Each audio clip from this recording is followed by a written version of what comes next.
Indonesia adalah negara kepulauan dengan potensi ekonomi maritim senilai 1,35 triliun dolar Amerika Serikat.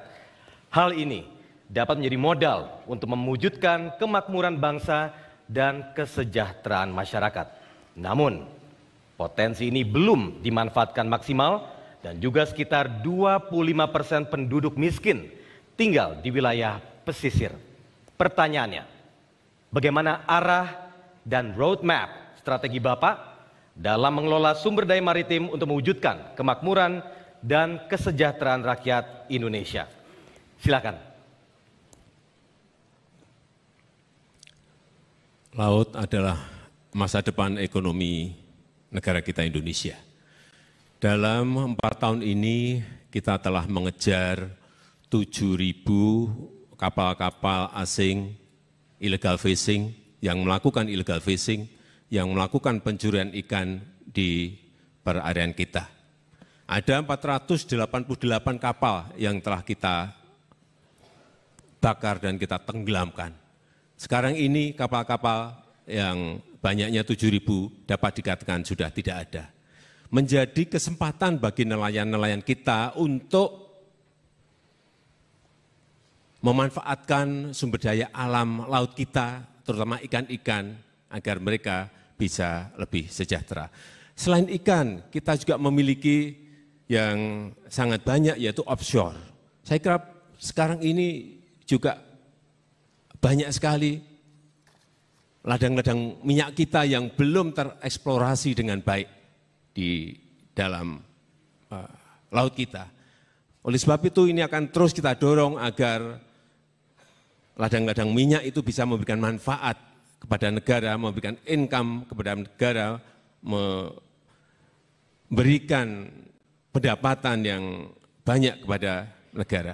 Yang ketiga juga perlu ke depan infrastruktur yang berkaitan dengan laut ini kita benahi secara besar-besaran. Tol laut telah terus kita kerjakan, terutama di Indonesia bagian timur, karena kita memiliki 17.000 konektivitas antar pulau, pelabuhan, tol laut.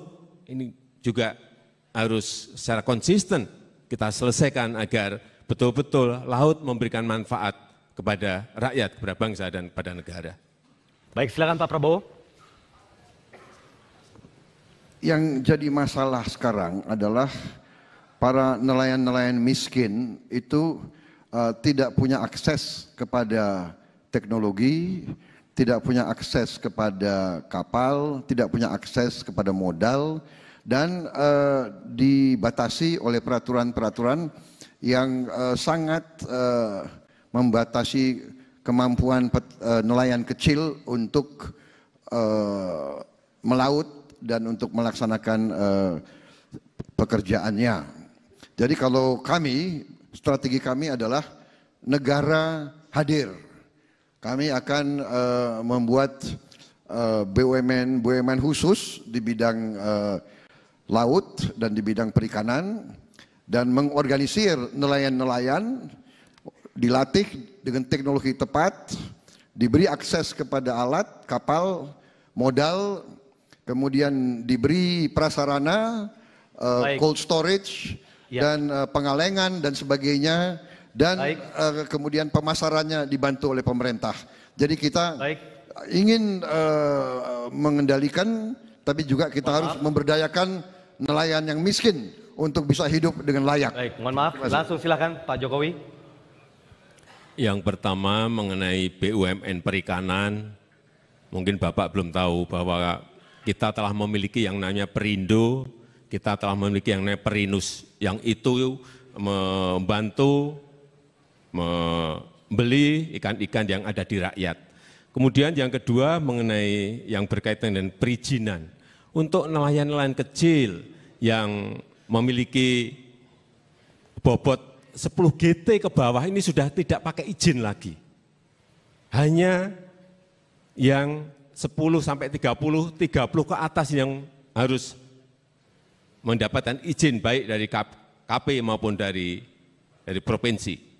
Sehingga kita harapkan dengan semakin cepatnya perizinan, dengan yang kecil-kecil nggak ada izin, mereka bisa melaut dan mendapatkan ikan lebih banyak lagi. Kemudian yang ketiga, kita juga telah membentuk yang namanya Bank Mikro Nelayan agar para nelayan ini bisa mengakses ke bidang keuangan. Baik, silakan bergantian, Pak Prabowo silakan.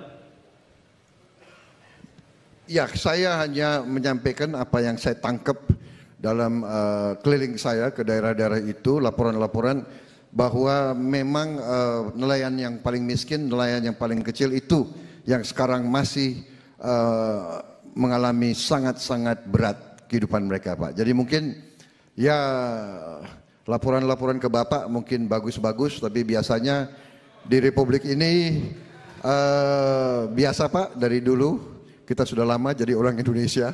Jadi laporannya bagus, kenyataannya di bawah tidak sebagus apa yang dilaporkan ke Bapak. Demikian, terima kasih. Baik, silakan ditanggapi Pak Joko Widodo. Ya, saya kira itulah tugasnya pemimpin agar yang tidak bagus itu menjadi bagus. Harap tenang. Saya melihat, saya ini hampir setiap minggu, setiap bulan bertemu dengan nelayan, ke kampung nelayan, bahkan Bapak Ibu bisa tanya ke kampung nelayan di Tambak Lorok di Semarang. Jam 12 malam, tengah malam, saya berdua dengan sopir, berdua saja ke sana untuk memastikan bagaimana kondisi nelayan yang benar. Karena betul bahwa banyak laporan ke saya yang tidak baik, banyak laporan ke saya yang baik, tapi saya ingin memastikan nelayan itu betul-betul kondisinya seperti apa. Sehingga tengah malam saya berdua dengan sopir datang ke Tambak Lorok, kampung nelayan yang ada di utara kota Semarang. Saya ingin betul masalah-masalah itu masuk ke telinga saya langsung dan kita bisa membuat kebijakan-kebijakan yang pas seperti tadi yang saya sampaikan. Bank Mikro Nelayan, itu salah satu keluhan dari nelayan. Baik, silakan ditanggapi Bapak Prabowo. Terima kasih, cukup jelas, Pak. Bapak, cukup segitu saja. Masih ada waktu. Masih ada waktu, Pak. Masih ada waktu. Kalau udah jelas, saya kira cukup ya. Kita hargai semua orang. Baik, Bapak, dari silakan. Bapak Joko Widodo, masih ada waktu 1 menit lagi. Ya, kalau memang ada hal-hal yang kurang, hal-hal yang masih belum kita lakukan, ya itulah sebuah proses koreksi yang harus dilakukan oleh seluruh masyarakat. Kita ini manusia biasa. Ada yang sudah kita kerjakan, ada yang juga belum kita kerjakan, karena negara ini juga negara besar, bukan negara kecil. Mungkin persoalan di Jawa sudah selesai, bisa di luar Jawa belum selesai. Bisa di luar Jawa selesai, di Jawa belum selesai. Saya kira ini sebuah negara besar yang harus kita bangun bersama-sama. Kita bangun bersama-sama. Baik. Silakan Pak Prabowo, masih ada sedikit lagi. Tambahkan, Pak. Sedikit lagi, Pak Prabowo. Saya kira tidak ada masalah, Pak. Yang bagi kami adalah masalah strategi yang berbeda. Strategi kami berbeda, itu saja. Kita mengerti maritim sangat penting, tapi kita juga prihatin bahwa pelabuhan-pelabuhan di bawah pemerintah Bapak, operasionalnya diserahkan ke perusahaan-perusahaan asing, Pak. Bagi kami ini kurang tepat sebagai strategi. Ya. Jadi ini yang jadi masalah. Kita mengerti kondisi maritim sangat penting, tapi di lain pihak kita, waktu habis, mohon maaf Bapak Prabowo. Prihatin bahwa hal yang begitu strategis kita izinkan perusahaan-perusahaan asing waktu sudah habis. Operasional. Terima kasih. Baik, terima kasih. Baik, kita berikan Berikan tepuk apresiasi tangan kepada para calon presiden. Baik, hadirin dan pemirsa, kita sudah menyaksikan bagaimana gregetnya para calon presiden ini saling berdebat. Selanjutnya kita akan menyaksikan bagaimana para calon presiden ini beradu